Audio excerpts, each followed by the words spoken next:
सुंदर सुरुवात केली आहे। बुवा काही जास्त बोलले नाही आणि हिम्मत सुद्धा करणार नाही मला बोलण्याची।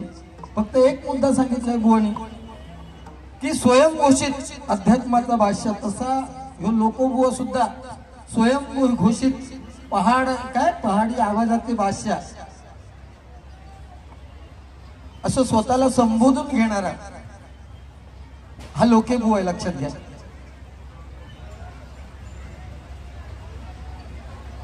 हे प्रत्येक बुवाच्या मागे जे काही लागते ते मायबाप प्रेक्षकांनी सांगितल्यामुळे लागते। कोण असा स्वयंघोषित विषय नसतो, परंतु ज्याला भजन म्हणजेच काय कळत नाही, गेली 35-30 वर्ष भजन करतोय, परंतु परशुराम बुवांचा आपणच फक्त एकटा वारसदार आहोत अशा दिमागात नांदणारा हा बुवा प्रत्यक्षात काय परिस्थिती आहे तुम्ही बघताय।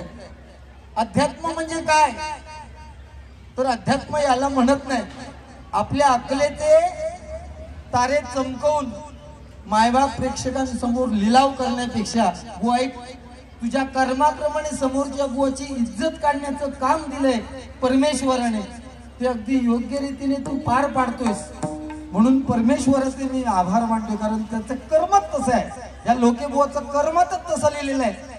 ज्या परमेश्वराच्या नामस्मरणाने आपण भजन सुरुवात करतोय त्या रामाबद्दल, त्या कृष्णाबद्दल, त्या हरीबद्दल एकही शब्द न बोलता जमलेल्या मायबाप प्रेक्षकांना हा आनंद महोत्सव कशासाठी साजरा करतोय हे ज्याला माहिती आहे, केवळ पैशाच्या लालचेपोटी इथे धावत आलेला हा बुवा, त्याला पैसा म्हणजे सर्वस्व वाटतोय, तो हा लोकेबुवा सिंधुदुर्गातला, लक्षात ठेवा।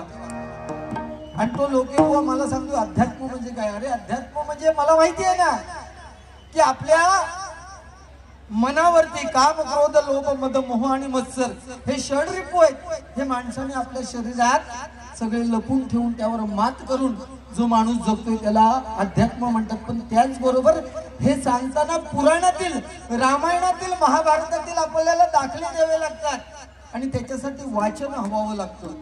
कृष्ण कोण, राम कोण, त्या रामकृष्णाचा फरक जरी यांनी सांगितला ना तरी मला समाधान वाटेल। पण त्या राम बद्दल, त्या कृष्णाबद्दल माहितीच ज्याला नाहीये, उद्या नरकासुराचा वध होणार, तो नरकासुर कोण, त्या नरकासुराचा वध कसा झाला हे जरी सांगितलंस ना तरी आज आलेल्याचं भाग्य तुझ्या।